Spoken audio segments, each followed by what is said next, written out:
Sup peoples, and welcome back to another video. So this video is the third installment in my Write a Book in 60 Days challenge, which I will link the explanation video to up above, as well as the playlist with the other videos in the series. However, if you are new and you are not totally sure what's going on with this series, you can watch those videos obviously, but I will give you a brief explanation before we jump into this main video. So basically, as the name of the challenge suggests, I have challenged myself and anybody else who would like to participate to write a novel in 60 days. Although this doesn't have to be a book in the traditional sense, it could also be a comic or whatever it is that you want. Or you could just spend the time to continue working on something that you already started, like your current work in progress. The idea is that you only need 20 minutes a day to accomplish this goal. Before you judge me, if you saw the last video, you will know that I am wearing the same shirt that I was wearing in the last installment. It has since been cleaned. It might be the same shirt, but it has since been cleaned. It's been a full week, and this shirt has been in the laundry, come out of the laundry, been folded, and is being worn again. I have not been wearing the same shirt for a week. I promise you. At least, I think. No, it haven't, okay? So, if you saw week 2's video, you know that it ended, and I was having some issues with the progress I had made so far.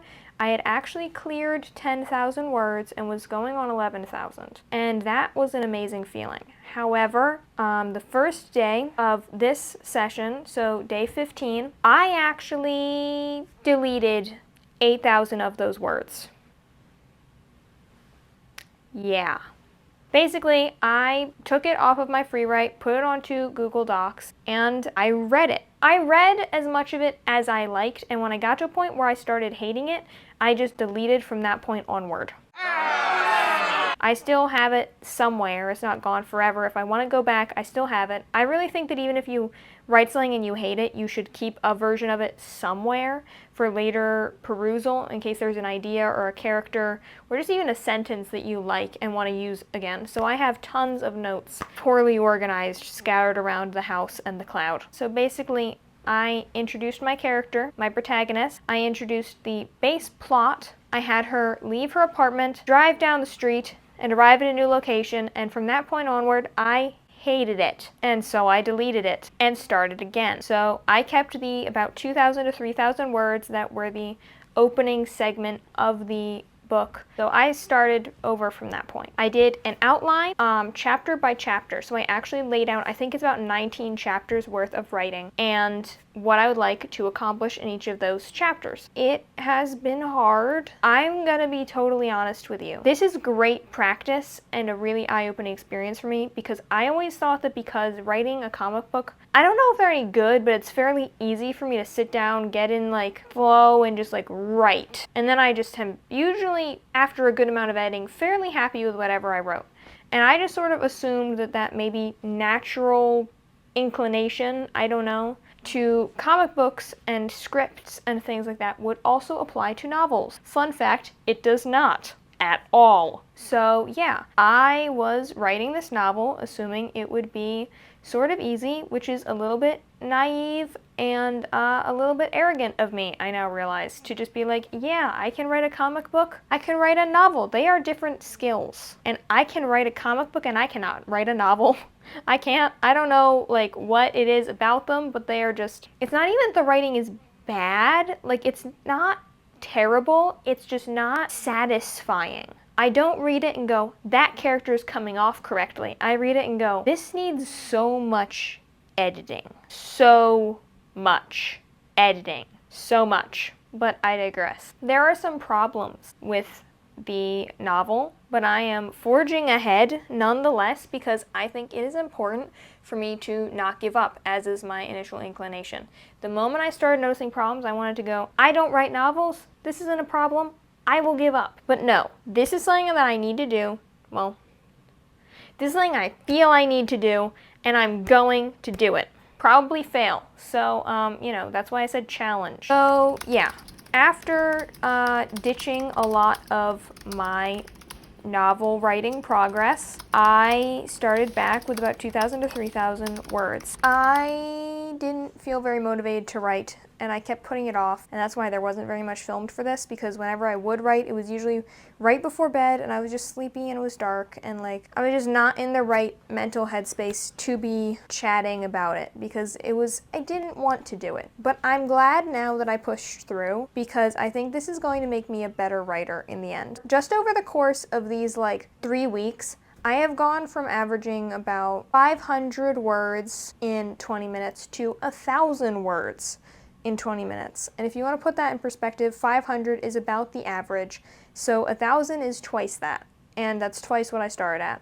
And I'm so happy about that. Even if it's not like my writing has grown exponentially, I think that this is just a really great practicing experience, especially because I want to do NaNoWriMo, hope I'm pronouncing that right, this year. So in November, I'm going to have to write a novel in 30 days. Like, what? This has been such an amazing experience. Even if I don't actually end up having the story be a novel, it's been a story that I've wanted to tell for a while now, and I always planned for it to be a novel or a collection of novels, and now I feel like maybe it would be a better comic book because I enjoy writing comic books more. But it's still an exploration of the characters. Hi, Teasley! And it's still super invaluable just as practice and sort of giving me like a little bit of a check, you know, because I was like, oh yeah, I'm so good at writing, and now I'm like, there's things that need improving, definitely. And I think that that's important, you know? A little bit of a reality check can be good at times. If you're not striving to become better, then you're just gonna stay the same. And I was just sort of content to stay the same, and now I'm actually striving to become better. And what is Teasley doing? Anyway, if you're interested in taking on this growing and writing experience, definitely check out the explanation video where I explain it better than I did in this video. And also check out the writing sprint playlists, which I will link up above. They're each 20 minutes, and since the concept of this is that you only have to spend 20 minutes a day for 60 days to write a novel, they're all 20 minutes, and they let you know, just watch one of them or have them playing while you're writing, and you can have your 20-minute thing instead of having to have a timer. Because timers aren't quite as aesthetic as a coffee shop writing sprint, or I actually have a new video that came out recently. So far they've all been very aesthetic based, but the one that came out, it actually came out today, the day I'm filming this, but not today as in the day it's being released, today as in the day I'm actually filming this segment, which is sinister villain themed. And I'm going to have,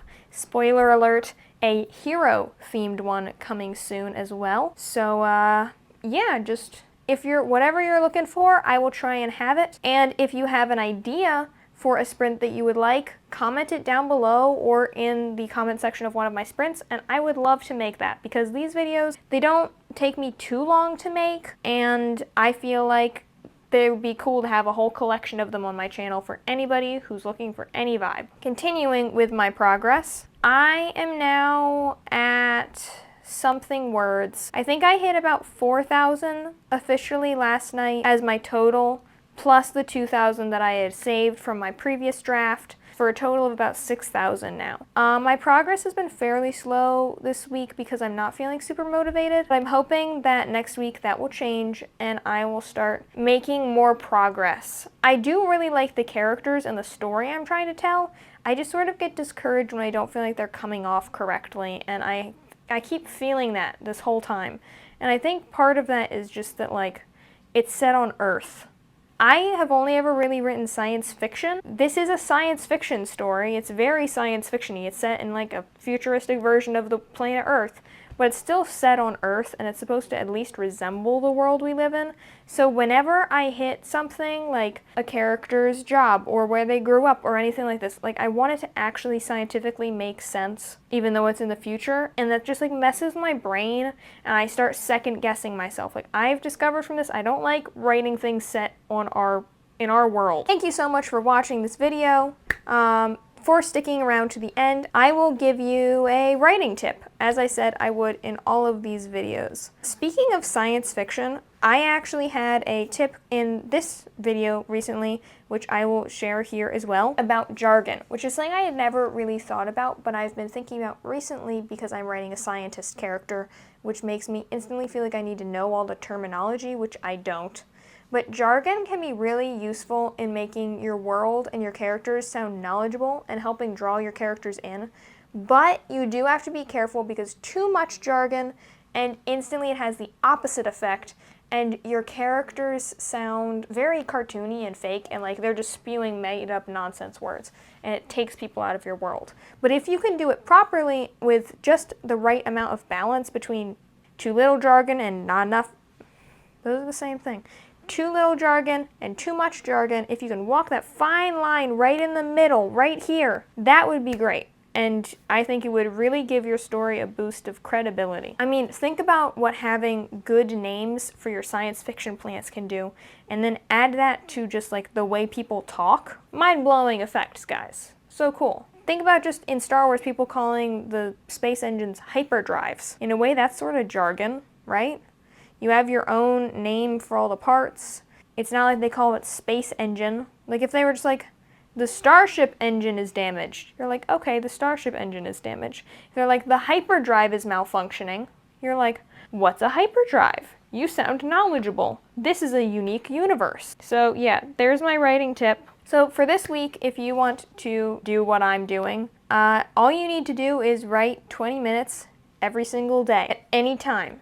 And you don't have to film it, which is a bonus for you, because this, I swear, the time that I spend thinking about filming it, and editing it, take up way more time than the actual writing of said novel. I mean, maybe that's not entirely true, because recently I've been spending a lot of time thinking about writing said novel, but that doesn't really count.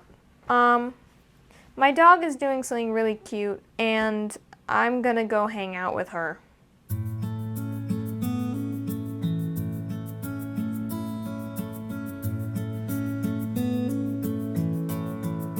Easy.